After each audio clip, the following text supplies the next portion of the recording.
Madame Thérèse Faye Diouf, la coordinatrice de la COJER, la Convergence des jeunes républicaines, qui a organisé l'Université républicaine ici à Mbour. Nous en étions à la 5e édition. Thérèse, bonjour. Bonjour. Avez-vous le sentiment d'avoir réussi votre manifestation? Absolument, et je rends grâce à Dieu. Je dis Alhamdoulilah Rabbil Alamin pour avoir préparé cette université républicaine depuis 2 mois. Et aujourd'hui, nous sommes au terme de cette importante rencontre. Je vais commencer par remercier et renouveler mon engagement au président de la République Macky Sall, président de notre parti. Et renouveler aussi l'engagement de toute la jeunesse du parti à œuvrer pour la réussite en tout cas de sa vision, c'est-à-dire le plan Sénégal émergent. Mais aussi renouveler l'engagement de la jeunesse du parti à travailler pour sa réélection en 2019. Cette université républicaine, j'allais dire la 5e édition, est une activité phare dans l'agenda du parti. Et je peux dire que c'est la seule activité qui regroupe l'ensemble des jeunes du parti en présence du président de la République Macky Sall. C'est une activité importante qui a permis à des ministres, à des directeurs généraux, qui a permis également à des responsables du parti qui coordonnent les activités de Benno Bokk Yakaar de Macky 2012 de parler des questions importantes qui concernent la vision du président Macky Sall. Les grands projets présidentiels réalisés au cours des 4 ans ont été développés ici. Des questions de justice, des questions qui concernent le social des Sénégalais, des questions politiques, des questions économiques ont été développées. Donc, comme je l'ai dit tantôt, nous avons le sentiment d'une satisfaction totale. Totale pourquoi il n'est pas aisé, il n'est pas facile de regrouper des milliers de jeunes pour 48 heures. Donc ça quand même, je dis chapeau au comité préparatoire qui a travaillé, qui a fait beaucoup de sacrifices pour qu'on soit là aujourd'hui, pour qu'on capitalise de l'expérience, mais surtout pour qu'on parvienne à réussir cet événement qui est un événement de haute marque. Vous avez vu aujourd'hui, et ça fait partie des innovations de la COJER, nous travaillons dans l'approche inclusive et participative. Vraiment, nous travaillons aussi à aider l'ensemble des jeunes du parti qui se retrouvent à la politique du président Macky Sall à pouvoir participer à l'université républicaine, mais surtout à pouvoir adopter un comportement responsable qui pourra les aider à prendre des positions positives dans leur département pour effectivement renforcer la vision du président de la République, Macky Sall. Nous reviendrons par rapport à ce comportement responsable. Quels étaient les objectifs que vous étiez assignés pour cette 5e édition? Les objectifs, comme vous le savez, c'est de partager avec l'ensemble des jeunes. Et pour précision, nous avons enregistré presque plus de 1500 participants ici. Au départ, l'objectif fixé concernant les participations était de 1000. Nous sommes retrouvés avec plus de 1500 participants. L'objectif, c'est de partager avec ces jeunes le plan Sénégal émergent, les réalisations du gouvernement en 2 ans. Et c'est pourquoi nous avons retenu comme thème principal en deux du PSE, bilan et perspective. Donc, pour revenir encore une fois de façon beaucoup plus précise, les objectifs de cette université républicaine, c'est de permettre à la jeunesse du parti de comprendre ce qui est en train d'être fait au niveau du gouvernement, de comprendre les politiques phares du président de la République, mais de comprendre surtout la vision du président Macky Sall dans le PSE. Qu'est-ce qu'il veut d'ici 2035 par rapport à la politique, par rapport à l'économie, par rapport au social, par rapport aux politiques publiques, l'éducation, la santé, la bonne gouvernance, la justice. C'est tant de questions que nous avons développées pour aider effectivement à cette jeunesse de mieux comprendre, mais surtout de s'approprier de ces politiques qui ont été élaborées et lancées par le président de la République, exécutées aujourd'hui par le gouvernement du Sénégal. Pour une réélection du président Macky Sall, j'ai comme l'impression que vous mettez en avant les réalisations. Quelles sont ces réalisations phares sur lesquelles vous comptez vous appuyer pour réélire le président Macky Sall? Je pense qu'aujourd'hui, le président Macky Sall, en mettant en place le plan Sénégal émergent, qui est aujourd'hui le document, en tout cas référentiel des politiques publiques du Sénégal pose les jalons du développement du Sénégal. Et pour sa réélection, si on peut parler aujourd'hui de ces réalisations-là, on peut parler du PUDC, qui est aujourd'hui en tout cas le PSE du monde rural, si je peux m'exprimer ainsi. Pourquoi le PUDC? Le PUDC a 3 à 4 secteurs: l'électrification rurale, les pistes de production, l'hydraulique, mais aussi les équipements des travaux, les équipements pour alléger les travaux ménagers. Si on explique le fond du PUDC, ce qu'il représente, ce qu'il est en train de faire aujourd'hui dans le monde rural, je peux considérer que ce programme est révolutionnaire.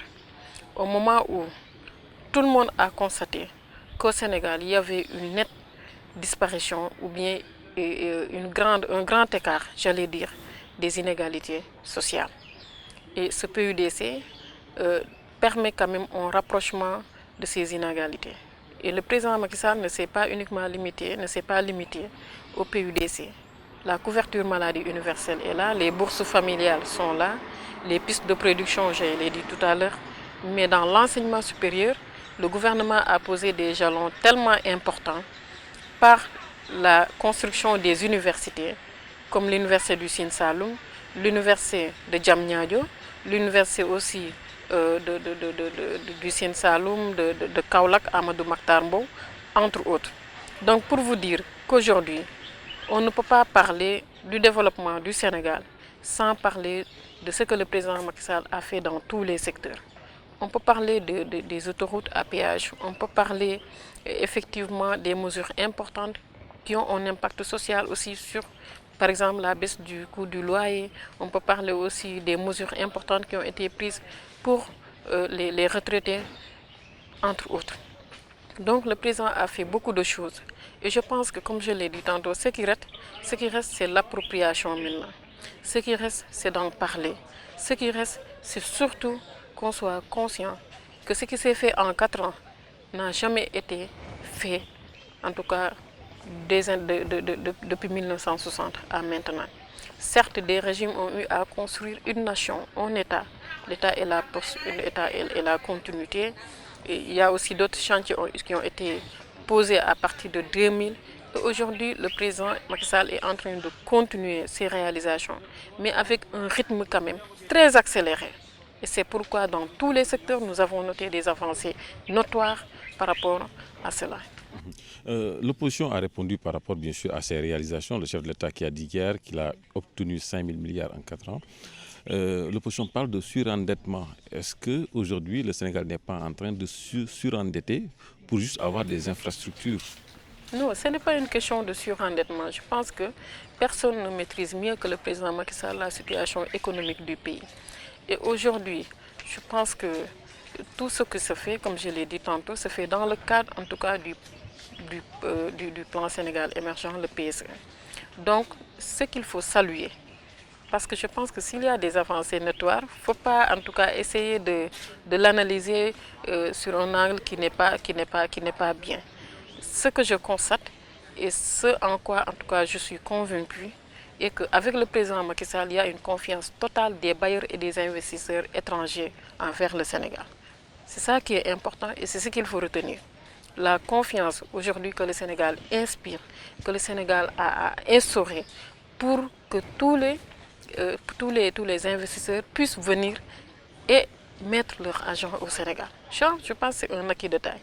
Et les infrastructures qui sont en train d'être réalisées au Sénégal aujourd'hui dans tous les secteurs est là pour le bénéfice de tous les Sénégalais. Donc je pense que là, quand même, qu'une opposition républicaine est vraiment souhaitée au Sénégal. Parce que le président Macky Sall, je l'ai dit hier dans mon discours, le budget du Sénégal a été triplé, doublé, j'allais dire. Presque 3 000 milliards. Jamais dans l'histoire de ce pays, ça n'a pas été le cas. N'a jamais été le cas. Donc ça, quand même, c'est des efforts qu'il faut saluer. Le président Macky Sall a réduit le budget de fonctionnement du gouvernement, de l'État de façon générale. Aujourd'hui, tout ce qui était gaspillage, ligne téléphonique, carburant, les autres rubriques de dépenses qui n'étaient pas du tout nécessaires, ont été supprimées, d'autres ont été réduites. Donc tout ça, quand même, je pense que c'est des mesures salutaires. Et cet argent retourne dans des secteurs qui ont un impact direct chez les populations, comme l'éducation, comme la santé, et entre autres. C'est la raison pour laquelle, en tout cas, nous remercions le président Macky Sall pour la clairvoyance, mais aussi remercier le président Macky Sall pour cette logique qui est là, pertinente, pour cette vision qui est là, mais surtout par rapport à son souhait de travailler à ce qu'il y ait en tout cas des Sénégalais épanouis partout, que ce soit à Fongolemi, que ce soit à Mbadakhoune, que ce soit à Dinguiraye, Médina Yoro Foulah, partout que les Sénégalais se sentent Sénégalais. C'est important. Alors, mesdames et messieurs, je rappelle que nous sommes toujours avec madame Thérèse Faye Diouf, la coordinatrice de la COJER, que nous sommes ici à Mbour, précisément à Saly. Alors, le chef de l'État devra proposer un bilan en 2019 pour une réélection. Il en a parlé hier, il a même parlé de rythme de réalisation inédit. Vous, le président de la République, dans son discours aussi, semble beaucoup compter sur la jeunesse républicaine. Est-ce que vous, aujourd'hui, vous êtes en mesure de revendiquer quelque chose de ce bilan? Mais bien sûr, comme nous sommes en train de le faire d'ailleurs, parce que la COJER, depuis 3 mois, quand même, a initié des activités, les forums républicains régionaux, qui se déroulent au niveau des régions, avec une forte présence des jeunes du parti au niveau des régions. Et ces forums, quand même, entrent dans le cadre effectivement de l'appropriation des réalisations du président, mais aussi surtout dans le sens de leur vulgarisation. Et c'est la raison pour laquelle je vous dis, la jeunesse du parti est prête à porter ce combat de vulgarisation, est prête à porter le combat effectivement de la sensibilisation des populations sur les réalisations du président. Parce qu'effectivement, nous savons que le président a déjà un bilan. En 4 ans, il a déjà un bilan que, si je peux m'exprimer ainsi, le PDS n'avait pas, Abdoulaye Wade n'avait pas. Il faut le reconnaître. Donc ça, quand même, c'est une fierté pour nous en tant que jeunes du parti. Nous avons un leader qui est conséquent avec lui-même. Nous avons un leader qui maîtrise, je ne dirais pas le Sénégal, mais la sous-région. Nous avons un leader qui est dans l'essentiel. Je pense que c'est ce qui est important. Dans toute chose, il faut savoir ce qui est l'essentiel. Et ce qui est l'essentiel aujourd'hui, c'est comment faire pour booster l'économie dans tous les niveaux. Et c'est ce qu'il est en train de faire. La jeunesse du parti l'a bien compris et c'est la raison pour laquelle nous sommes dans cette logique, nous sommes dans cette dynamique, nous sommes dans le sens d'accompagner le gouvernement et nous sommes aujourd'hui la structure des jeunes, fer de lance de l'APR, qui est là pour accompagner les politiques du gouvernement. Nous sommes en train de prendre en charge toutes les questions politiques, en tout cas, qui ne peuvent pas être exécutées par le gouvernement. Et nous l'avons compris parce que nous sommes conscients que nous nous sommes battus en 3 ans pour mettre le président de la République au pouvoir. Et de la même manière, nous allons garder le même rythme pour effectivement redonner le président Macky Sall le pouvoir, c'est-à-dire sa réélection. Donc, ce qu'il est important de retenir est que les jeunes qui sont venus aujourd'hui à Saly, qui ont passé ces moments importants avec les leaders, les responsables du parti, les ministres, sont conscients qu'aujourd'hui, avec le président Macky Sall, nous allons vers un Sénégal meilleur. Alors, est-ce que ce n'est pas hasardeux pour le chef de l'État de compter sur cette jeunesse au vu du comportement d'hier des jeunes, un chef d'État qui est là, le patron de l'APR, des jeunes qui tentent de saboter une manifestation? Est-ce qu'aujourd'hui, le président est en droit d'avoir espoir sur cette jeunesse-là? Bon, j'avoue que moi, en tant que responsable des jeunes du parti qui étaient victimes, en tout cas, de cette situation, et je suis très à l'aise aussi dans cette situation parce que je sais que je n'ai rien à me reprocher.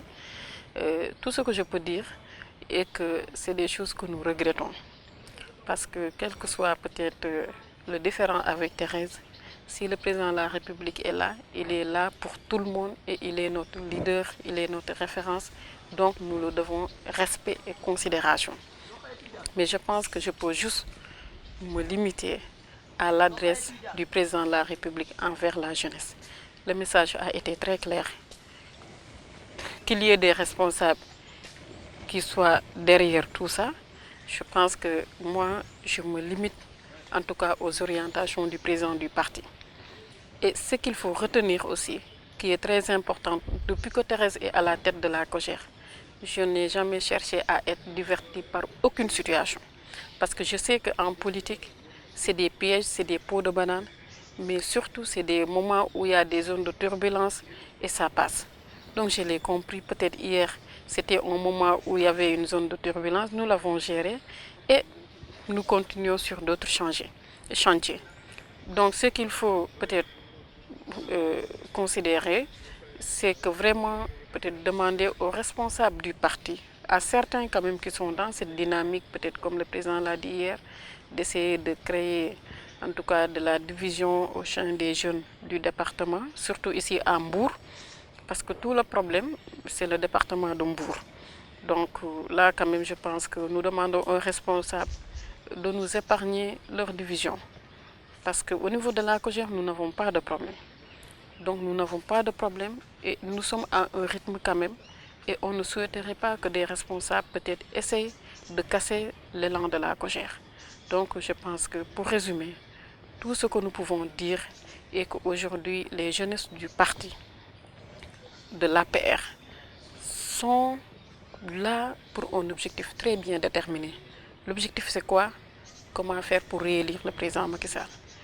Et pour cela, je demande solennellement aux responsables du parti, hommes comme femmes, de soutenir la COJER à mieux travailler pour atteindre cet objectif qui est capital pour nous. Parce que je pense que la réussite du président Macky Sall est la réussite de tout un chacun dans le parti. Je peux dire que l'on soit ministre ou autre, directeur général, PCA, c'est parce que le président Macky Sall est là, président de la République, qu'on peut se permettre de réclamer des postes ou bien de se considérer comme quelqu'un. Donc je pense que, logique pour logique, nous devons tous travailler à renforcer le leadership du président Macky Sall, mais aussi travailler surtout à faciliter sa réélection dès 2017. Et tout un chacun peut-être se verra dans des positions beaucoup plus confortables. Je pense que c'est l'adresse en tout cas que je voudrais lancer à l'ensemble de la jeunesse du parti, de ne pas se laisser divertir, mais surtout de garder la sérénité. Parce que la sérénité, c'est le leadership.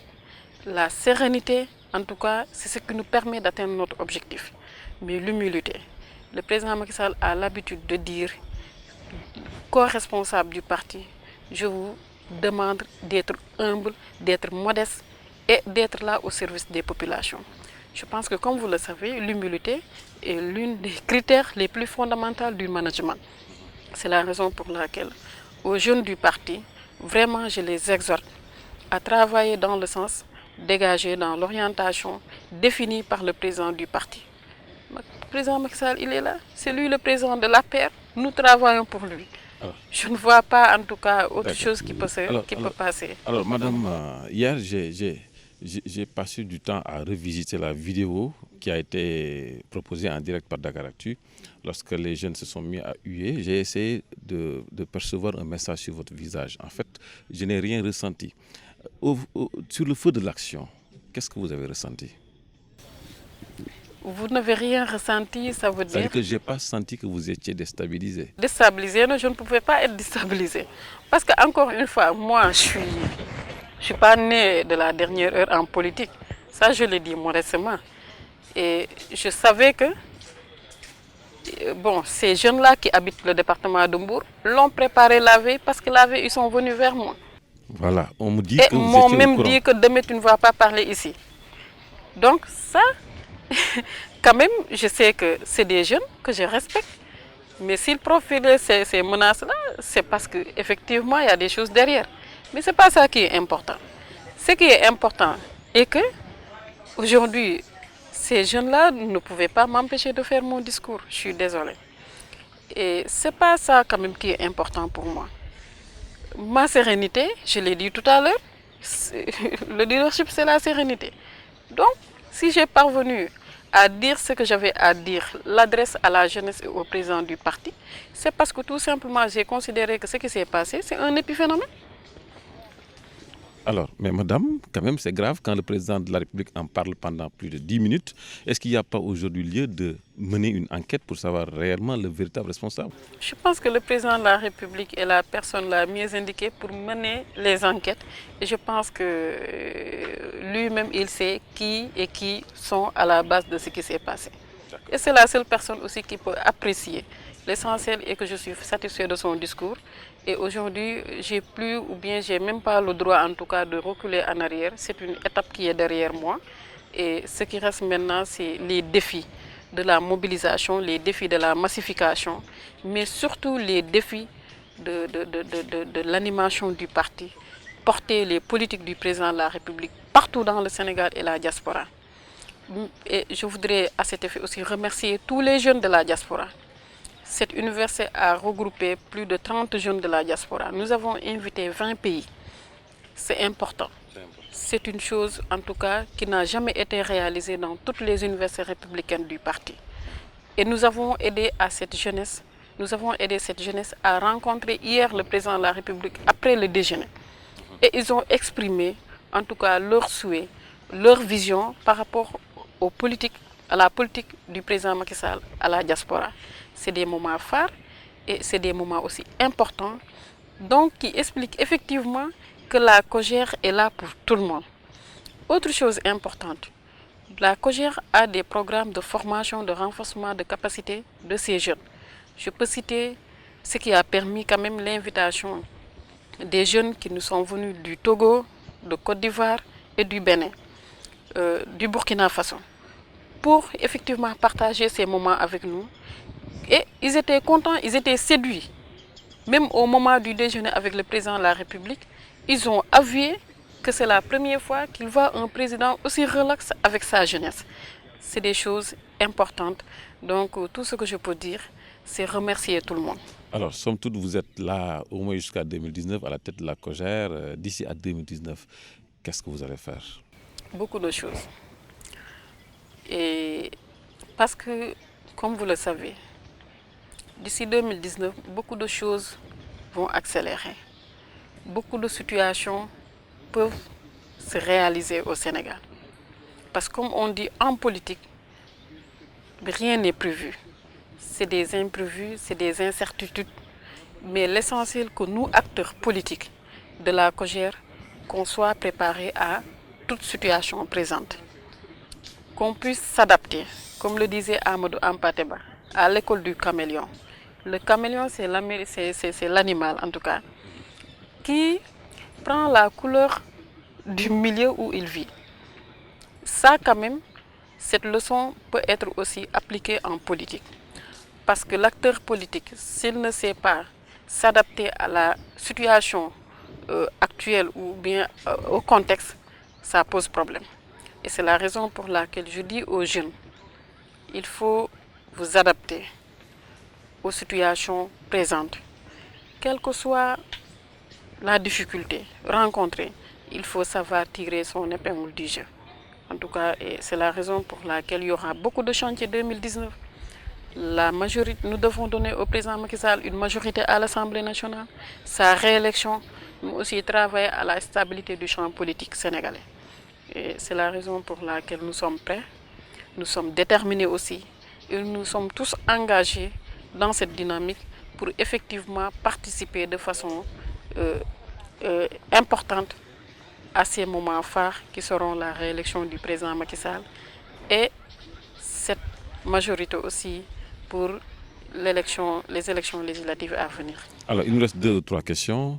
Mis à part le rôle que vous jouez dans la COJER, vous êtes directeur général de la Case des Tout-Petits. Est-ce qu'aujourd'hui, vous avez un bilan à vous que vous pouvez apporter à celui du chef de l'État? Absolument, parce que, comme vous le savez, aujourd'hui, la Case des Tout-Petits, avant 2012, il y avait un arrêt des constructions des cases des Tout-Petits au Sénégal. Quand je suis venue en 2012, d'abord, nous avons conçu un nouveau modèle de la case des Tout-Petits, moins coûteux, mais qui a en tout cas plus de possibilités et qui met à l'aise les enseignants. Et avec ce nouveau modèle, nous sommes à la 3e génération. 37 cases des Tout-Petits ont été construites au Sénégal. Je peux parler de Goudiri, je peux parler de Tchadjaï, je peux parler de Djoin, je peux parler de Tamba, je peux parler de Dakateli, qui est à la frontière entre le Sénégal et le Mali, dans la région de Kédougou. Je peux lister Nganda, Kernganda chez le Khalif général des Mourides. Je peux parler de Gat dans le département de Bambey. Gat est le deuxième village au Sénégal, le village le plus important. Donc, au-delà des constructions des casiers tout petits, il y a des programmes importants qui sont en train d'être développés en rapport avec des secteurs clés du gouvernement du Sénégal, comme le cas de la nutrition au Sénégal. Vous n'ignorez pas que dans certaines régions, il y a des populations qui vivent le phénomène de la malnutrition. Et ce phénomène cible effectivement les 0,5 ans. Avec la CLM, des tables maraîchers sont en train d'être installées dans toutes les écoles pour non seulement aider les enfants à la consommation, à avoir l'habitude de consommer les légumes, mais surtout d'avoir en tout cas cette éducation nutritionnelle. C'est-à-dire, si au niveau des écoles, on ne comprend pas que consommer tel légume et tel légume est riche en vitamine A ou B ou C, ça pose problème. Et c'est des activités que nous déroulons dans les casiers tout petits pour effectivement aider les populations à changer leur comportement en ce qui concerne la nutrition. En dehors de ça, il y a un programme révolutionnaire que nous sommes en train de dérouler dans la casier tout petit avec l'appui du Fonds de développement universel des télécommunications, de l'ARTP. Avec ce programme, Connecter la petite enfance, 100 casiers tout petits sont équipés par un matériel informatique. C'est des salles multimédia qui sont installées. Et je pense que ça, c'est révolutionnaire parce que personne ne pensait qu'au Sénégal, au XXIe siècle, des tout petits pouvaient manipuler l'ordinateur. C'est important. Mais au-delà de ça, nous avons récemment mis en place un comité scientifique pour l'utilisation de ces machines. Parce qu'il faut que ça soit encadré. Et j'ai proposé qu'on ait en tout cas des contenus qui seront adaptés à nos réalités socioculturelles. Il est bien d'avoir des machines, mais qu'est-ce qu'il faut avoir dans les machines? Et là, il est heureux quand même que des acteurs du secteur de l'éducation au Sénégal se sont réunis autour de ce comité scientifique et sont en train de nous proposer des contenus importants qui vont participer à la socialisation des enfants. C'est important. Parce que tout ce qu'il faut comprendre est que nous, notre politique est inscrite dans l'axe 2 du plan Sénégal émergent, c'est-à-dire le capital humain. Tous les problèmes que nous avons aujourd'hui, si c'était réglé à la base, peut-être le Sénégal serait à autre chose. Peut-être le Sénégal n'allait pas investir dans la construction des prisons. Donc c'est la raison pour laquelle nous remercions le gouvernement du Sénégal, le président Macky Sall, d'avoir compris que la casier tout petit fait partie du dispositif fondamental, en tout cas qui participera à la construction du Sénégal de demain. Parce que ces tout petits que vous avez aujourd'hui, c'est eux qui seront les ministres de demain, les députés de demain, les présidents de la République de demain, entre autres. Donc dans la casier tout petit, je pourrais parler de beaucoup de choses. Et ce qui est important, c'est que c'est une structure qui est là, qui travaille corps et âme pour satisfaire un sous-secteur qui, si je peux m'exprimer ainsi, est sans voix. C'est les petits-enfants, donc nous sommes leur voix partout dans le gouvernement, auprès des partenaires qui nous soutiennent, qui nous appuient, mais aussi auprès de la population. Alors, dernière question. Le chef de l'État a demandé aux responsables politiques de retourner dans les bases pour travailler politiquement. Vous, c'est une injonction qui vous concerne directement ou est-ce que vous étiez déjà dans votre base? Je pense que le président Macky Sall sait que s'il y a un responsable plus présent à la base, s'il y a 10, Thérèse en fait partie. Chez moi à Diarère, je pense que tout le monde sait que Diarère est acquis à Macky Sall. Et le taux même de participation de la population au vote prouve nettement que Diarère aujourd'hui est 100% Macky Sall. Au-delà de la présence sur le terrain, je pense que chaque leader doit développer des stratégies pour conquérir sa population, pour convaincre sa population. Ce n'est pas à travers le discours qu'on va parvenir à le faire, mais plutôt comment aider les populations à mieux vivre dans le bien-être. Parce que c'est ce qui est fondamental. Et c'est la raison pour laquelle Diarère, qui est une nouvelle commune, qui était une communauté rurale, nous, ce que nous avons fait dans un premier temps, c'est de travailler dans le désenclavement de la commune. Une commune enclavée, d'abord, il fallait des pistes, il faut des routes. Après cette étape, il faut construire des marchés d'un montant de 120 millions avec l'AGETIP et le ministère de la gouvernance locale. Mais travailler aussi à booster les secteurs de l'éducation, les secteurs de la santé. Parce que c'est des populations diminuées, il faut le reconnaître. Donc, ils ont besoin des politiques publiques qui sont en train d'être développées au Sénégal. Donc, aux leaders politiques. Et pour cela, je le dis ici, le président Macky Sall m'a félicité en secrétariat exécutif quand il a vu à Diarère que beaucoup de choses sont en train d'être boostées. Je dis Alhamdoulilah. Donc, je sais que le président a demandé aux responsables d'aller à la base. Mais moi, déjà, je suis à la base depuis. Et pourquoi il est vrai, je suis d'accord que le président Macky Sall doit demander aux responsables de retourner à la base. Parce que la base est là pour tout le monde et est accessible à tous les partis politiques, à tous les leaders politiques. Je pense que nous, de l'APR, qui sommes au pouvoir, c'est à nous de faire en sorte que ces leaders politiques n'acceptent pas dans nos bases-là. C'est-à-dire de ne pas laisser le vide. Parce que, comme on le dit, si on laisse le vide, il sera occupé, si on laisse le terrain, il sera occupé par d'autres responsables qui seront effectivement de l'opposition. Donc, il faut travailler quand même à maintenir la base, mais surtout travailler à sensibiliser les populations sur les inscriptions sur le fichier électoral. Et les convaincre aussi, les aider. Les aider, c'est comment? Si on a des relations un peu partout, il faut essayer d'avoir des projets chez soi, des réalisations chez soi. Parce que le Sénégal aujourd'hui, n'importe quelle localité, tout ce que les populations ont besoin, c'est quoi? Comment faire pour effectivement aider les populations, comment dirais-je, à se bénéficier de ces réalisations du gouvernement. Donc je pense que si on veut parler de l'émergence au Sénégal, il faut d'abord l'émergence dans toutes les communes. Alors, il a aussi demandé à ce que les querelles de chapelle se taisent à jamais. Est-ce qu'aujourd'hui Thérèse est en mesure de dire qu'elle n'entretient aucun rapport conflictuel avec un responsable du parti? Dans l'APR, non. Merci. Dans l'APR, je pense que je suis vraiment à l'aise avec tout le monde.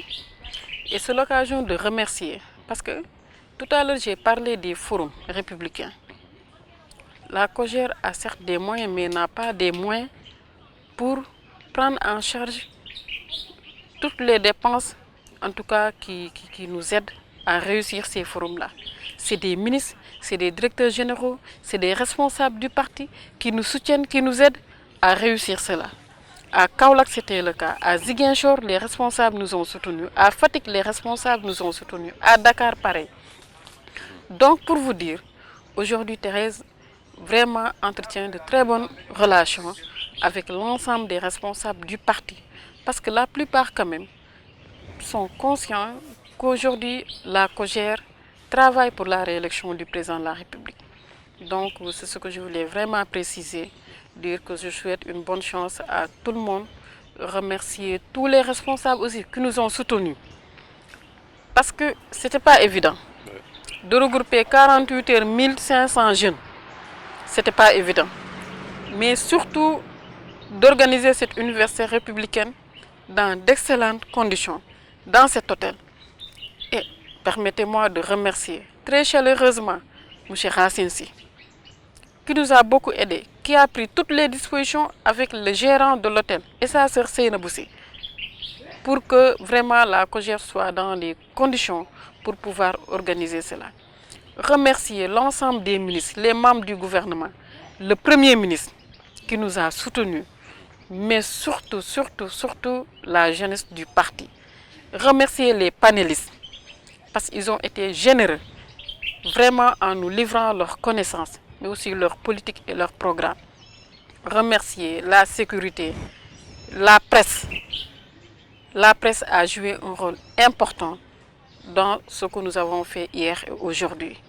Vraiment, nous sommes très satisfaits de la presse du Sénégal et aussi remercier en tout cas le personnel de l'hôtel, remercier Dakar Actu qui vraiment a travaillé de façon exceptionnelle, de façon considérable, qui a fait 48 heures de direct.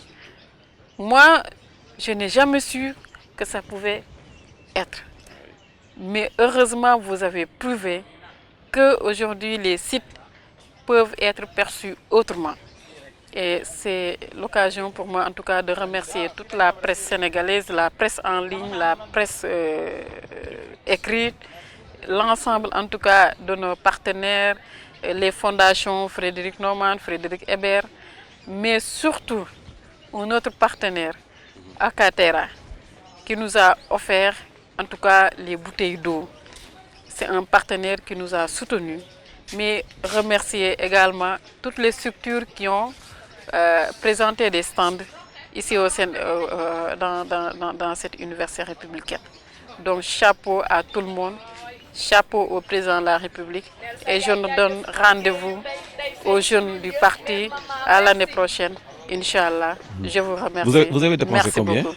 Ça, je ne peux pas encore le dire parce que je sais que peut-être d'ici 48 heures, nous allons évaluer et nous allons faire le bilan. Et en ce moment, nous saurons à peu près combien nous avons dépassé. En tout cas, merci. Merci Thérèse Faye Diouf, la coordinatrice. Merci beaucoup. Et un bonjour, un grand merci à M. Serigne Diagne. Voilà, Dakar Actu vous donne rendez-vous très prochainement. Nous sommes très heureux de vous avoir accompagné pour cette université républicaine ici à Mbour pendant 48 heures. Au revoir.